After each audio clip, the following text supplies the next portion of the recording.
Olá, muito boa tarde. Em cada sexta-feira, o programa da Igreja Católica analisa os textos da Bíblia que são proclamados nas Eucaristias de domingo. O contexto cultural das suas origens e a mensagem que fazem chegar a cada tempo estão, por certo, no comentário dos nossos convidados, a irmã Luísa Almendra, professora de Sagrada Escritura da Universidade Católica Portuguesa, e o cônego António Rego, jornalista. Muito boa tarde. Boa tarde. Obrigado por estarem neste programa. Nós centraremos o nosso comentário em textos da Bíblia para um domingo, o Padre Rego, que tem uma festa especial que se assinala agora neste fim de semana. Que é a dedicação de uma basílica, São João de Letrão, construída por Constantino em 324, herdada de resto já de um antigo palácio. Mas o que é que significa? O fim das perseguições. Ponto 1. Depois, ganha uma grande solenidade como Igreja-mãe, porque se transforma na Igreja do Papa. Isso significa o quê? Que é uma fonte de catolicidade, que ela acaba por gerar muitas outras comunidades espalhadas pelo mundo. Por isso, depois, nós vamos perceber que as leituras deste dia estão todas voltadas para aí. Estão voltadas em Ezequiel, enfim, com toda aquela descrição admirável. Estão voltadas depois em São João, no templo, como também São Paulo, aos Tessalonicenses, também faz uma referência a nós próprios como um templo. Portanto, a palavra forte deste dia é o templo. E veremos mais concretamente que é a sacralidade do templo. Não é uma casa qualquer, mas é a casa onde Deus habita com os homens. E a partir aqui de São João de Letrão, é uma casa de onde decorrem todas as outras casas onde os cristãos celebram a fé. É uma referência, irmã Luísa Almendra, esta palavra templo, que tem essa dimensão real do edifício, mas também de cada pessoa. Sim, nós vamos encontrar isso sobretudo no texto do Evangelho e depois na carta aos Coríntios também. É verdade que no judaísmo o templo era um edifício, não é? Isto era muito um lugar físico e ainda hoje, não é? Ele ficou sempre esse lugar físico associado a um espaço físico, a casa do templo. E era assim que os judeus, a construção do templo tem toda uma história, com Davi, com Salomão, onde é transportada a Arca da Aliança e era onde se pensava que Deus habitava, era o lugar onde Deus marcava a sua presença, era no templo. E isso levava até a constituíram-se as festas de peregrinação, as idas ao templo, que era para estar na presença, colocarem-se na presença de Deus. Esta era uma construção magnífica, que era formada por diferentes átrios, diferentes espaços para os diferentes grupos de pessoas que iam ao templo, e havia toda uma tradição dos sacrifícios, também relacionados com o templo e relacionados com a religiosidade judaica, a expressão judaica, e portanto, associada ao espaço do templo, havia toda uma série de não digo comércio, mas de serviços, que, desde os animais à compra dos animais, ou à troca das moedas, enfim, para facilitar tudo isso que se passava no templo, não é? Na verdade, o fim último do templo, o objetivo último do templo era a presença de Deus, não é? A presença de Deus no meio do seu povo.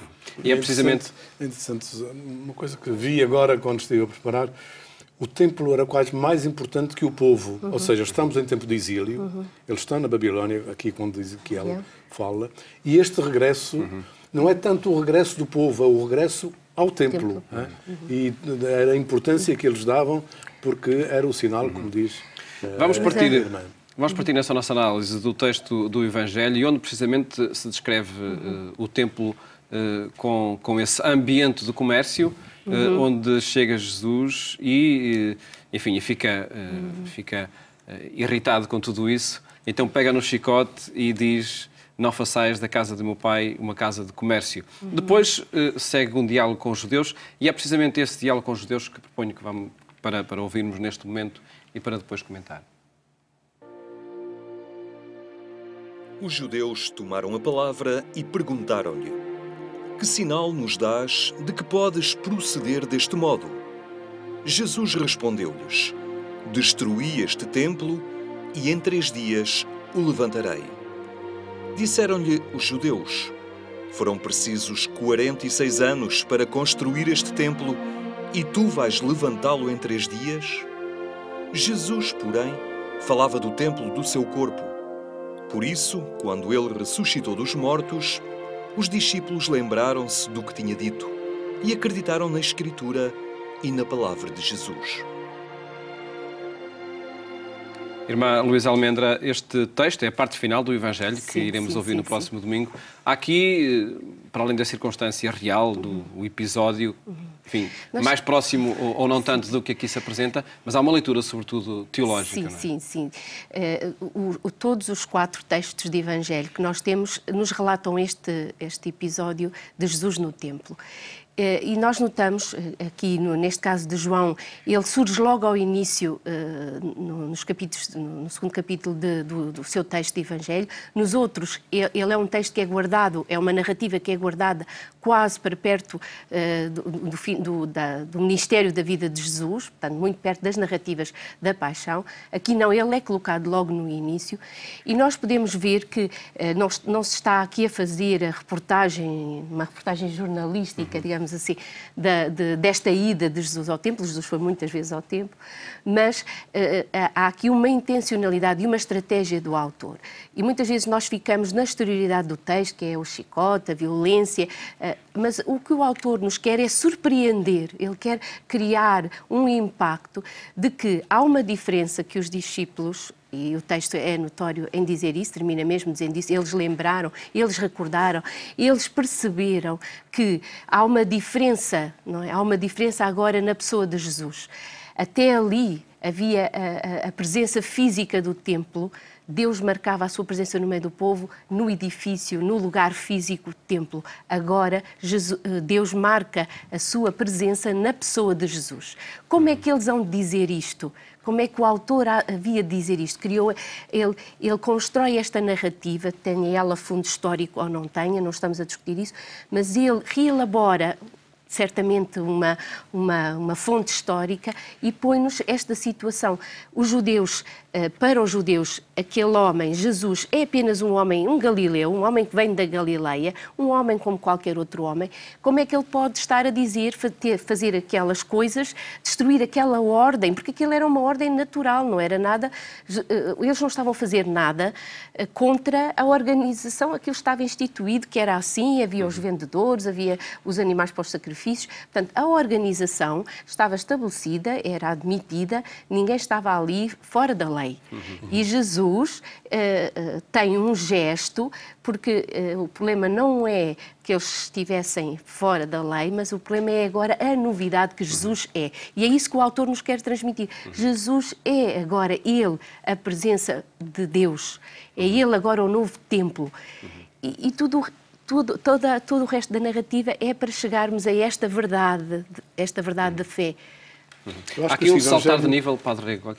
Este Evangelho tem a primeira parte é muito clara, portanto, Jesus chega lá, vê aquilo tudo, acha indigno, o templo é para outra coisa, não é para o mercado, e limpa o templo todo, inclusive os animais, limpa tudo.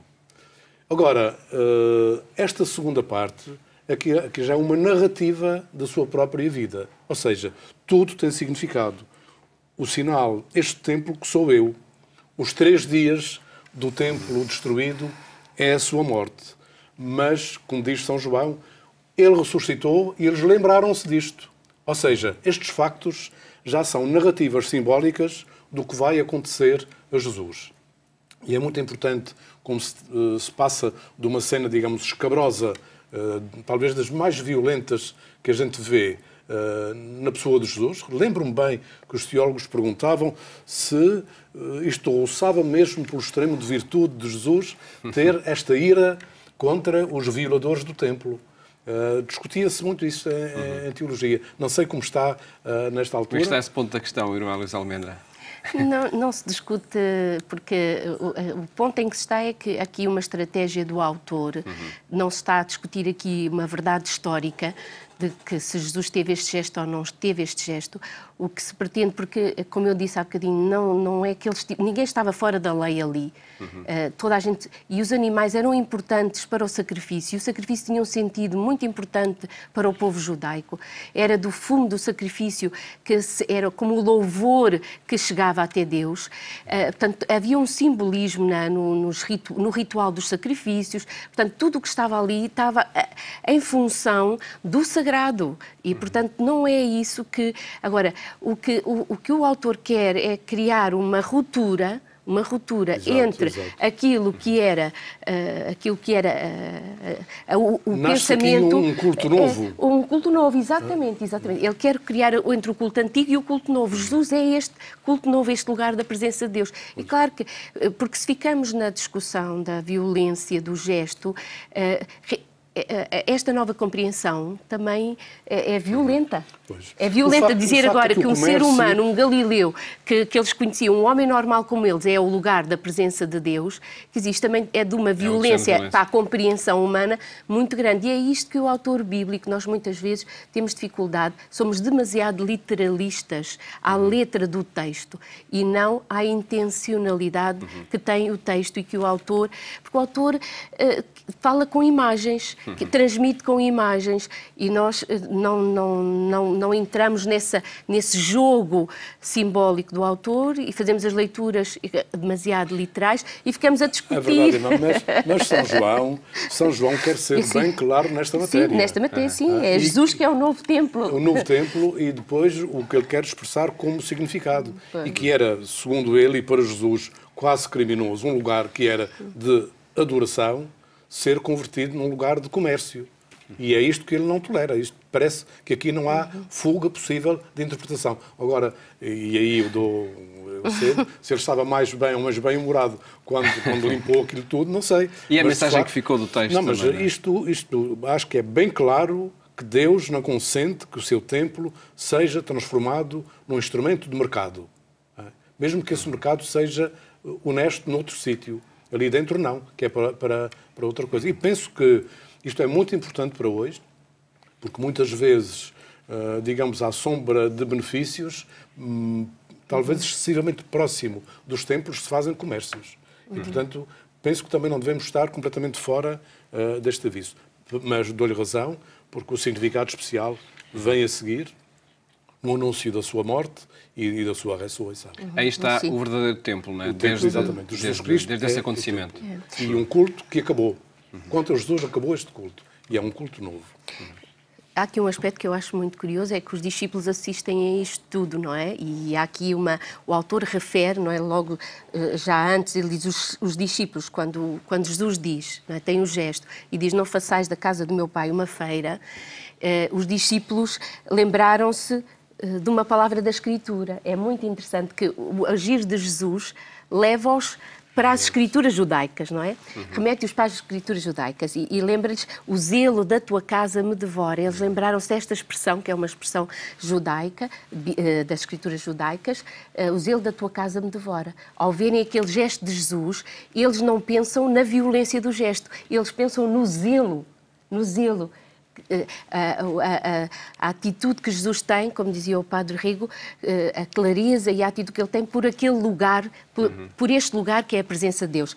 E depois, a seguir, quando assistiram ao diálogo entre os judeus e Jesus, enfim, como é que pode ser isso, como é que tu vais reconstruir uma coisa que levou tanto tempo a construir, e eles depois... Diz o texto, os discípulos recordaram-se, não é? Depois da ressurreição de Jesus, recordaram-se do que ele tinha dito e acreditaram na Escritura. É muito interessante estas notas que o autor deixa. Nós temos que aproveitar, não há nada aqui a mais no texto.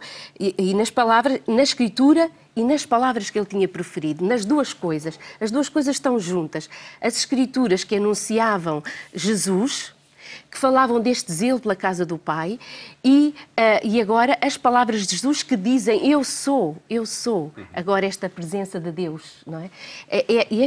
Isto é muito interessante neste texto de João, que acreditaram nas Escrituras, reconheceram o que dizia as Escrituras e as palavras de Jesus. As duas coisas não se contradizem. Uma leitura integral deste acontecimento. Temos de passar a análise a outro texto. A primeira leitura que se escuta nas Eucaristias deste domingo é da profecia de Ezequiel, no capítulo 47.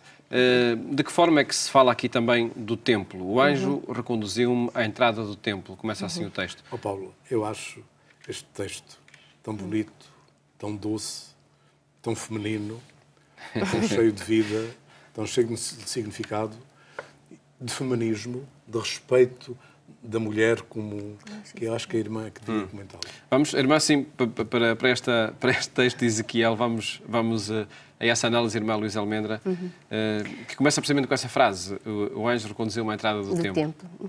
Eu acho que ele vem agora ao encontro daquilo que nós estávamos a dizer. É uma descrição detalhada, muito pormenorizada do templo, não é? E do templo como um lugar de beleza, como um lugar onde tudo era muito preciso, e ele dá todas as... Ezequiel está a falar numa altura em que não existe o templo. Ele está a ver esta reconstrução do templo, não é? E ele quer transmitir ao povo uma esperança. O povo que tinha uma relação com o templo tão forte, em tempos do exílio, no exílio, esta perda do templo era uma perda da relação com Deus, do lugar e da presença de Deus. Ora, o que é que Ezequiel quer transmitir? Ele quer assegurar ao povo que haverá uma reconstrução do templo, e uma reconstrução de um templo cheio de beleza, cheio de precisão. E então ele diz, o templo está voltado para o Oriente, a água brotava por baixo do lado direito do templo, depois, porque é uma visão, diz conduzir-me, não é? Conduziu-me, o anjo conduziu, é? Fez-lhe ver este novo templo reconstruído, e então todos estes pormenores. Fez-me sair pelo pórtico setentrional, contornar o templo por fora, até ao pórtico exterior oriental, vi rebentar a água do lado direito. Enfim, vamos caminhando nesta... É uma pintura de todo, mas é sobretudo o sonho e a esperança que Israel quer dar, que Ezequiel quer dar a Israel, naquilo que dizia o Padre Rega há bocadinho. Em tempos do exílio, o importante no regresso é, sem dúvida, regressar à terra de Israel, mas também a reconstrução do templo, que é uma das primeiras preocupações que existe, é de reconstruir o templo. Reconstruir o templo porque ele era a garantia da presença de Deus no meio de Israel. E então, estes pormenores todos... Portanto, quando Israel fala do regresso e vê perspectiva este regresso, dá esta esperança do regresso, ele tem esta visão do templo, e de um templo belo, bonito, cheio de pormenores e detalhes, onde não falta esta corrente de água viva, a água viva. Água universal da vida, da fecundidade, mas mostra este templo reconstruído, este templo que Ezequiel vê, é o templo que Jesus vai conhecer. Exatamente. E, portanto, revela também ele, acentua a importância do templo, não é? Não é um lugar como outro qualquer, era um lugar único para Israel. Por isso, ainda hoje Israel já não tem o edifício, mas este culto que nós vemos de ir ao muro, não é? Hoje só a evocar o templo ao muro do templo, e nós vemos quando o Santo Padre se desloca à Terra Santa, esta ida ao muro, não é? É o eco desse templo, desse lugar que Israel sempre... muito querido a Israel como lugar da presença de Deus. Porque voltava a abundância da água num sítio que é deserto, onde parece que se desperdiça a água. Mas, quer dizer, haverá água em toda a abundância, e era num dos lugares onde havia menos água, que ela jorra desta maneira. Uma imagem, de facto, bela e forte. E propunha-lhe, Padre, que seguisse para comentário a outra leitura. A segunda leitura que se escuta neste domingo, até pelo tempo que temos disponível, onde São Paulo aos Coríntios, vós sois edifício de Deus. Pronto, é o templo aqui que agora é transportado não apenas para Cristo, mas para a comunidade e até para cada pessoa. E isto é interessante. Eu tive há muito pouco tempo um contacto com um sítio de Portugal onde há, de facto, muita pedra, a melhor pedra que há em Portugal, e onde é mais trabalhada. E vem esta ideia de que a pedra também tem alma. A pedra é uma base para um templo, uma base para uma construção. E a pedra brota da terra quase como uma grande floresta, como uma grande árvore. Ora bem, esta pedra é a base de um templo e vamos ver depois que esta palavra pedra vai funcionar também muito em imagens de Jesus relativamente mesmo a Pedro, na solidez da sua igreja, através de Pedro e na própria palavra, o jogo da palavra Pedro e pedra. Mas depois que cada um de nós é esse templo, é o resultado dessas pedras harmoniosas, digamos, temperadas pelo nosso batismo e que nos dá também um tom intocável de dignidade. Isto tem consequências concretas de como se trata cada pessoa na sua dignidade, nos seus direitos, nas suas fragilidades. E, portanto, eu acho que há aqui um hino universal à pessoa humana e a nós que fomos batizados, que implora todo o respeito para com todos e cada um dos homens e dos cristãos.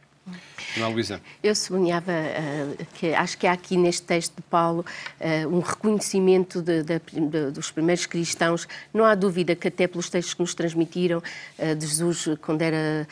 Lucas fala-nos quando ele ainda era muito jovem, foi ao templo. Temos também, ligados às narrativas da paixão, o véu do templo rasga-se. Portanto, sem dúvida, temos Jesus no texto de João a dizer que ele é o templo agora. Há um reconhecimento de que Jesus é o templo. O problema para os primeiros cristãos é que agora que Jesus já não está presente fisicamente, então como é que se assegura essa presença de Deus? Como é que fica essa presença de Deus? Se até ali agora era Jesus, primeiro era o templo físico, depois é Jesus, agora como é que é? Então Paulo diz, agora sois vós, somos nós que acreditamos em Jesus, que somos o templo de Deus. E então não podemos, Paulo obriga-nos a pensar, então tende cuidado, como é que sois templo de Deus, e como é que sois essa presença de Deus, porque agora sois vós, nessa continuidade de Jesus, pela fé em Jesus, sois vós que sois agora o templo de Deus. Mensagens que encontramos nestes textos e que agradeço terem estado aqui neste programa a explicar, umas mensagens que de facto se encontram nos textos da Bíblia que são lidos nas missas deste domingo, e é nesse dia, no próximo domingo, pode conhecer melhor a Diocese de Viseu no programa 70x7, a emissão aqui na RTP2 pelas 11h30. Votos de bom fim de semana. Até a próxima segunda-feira, se Deus quiser.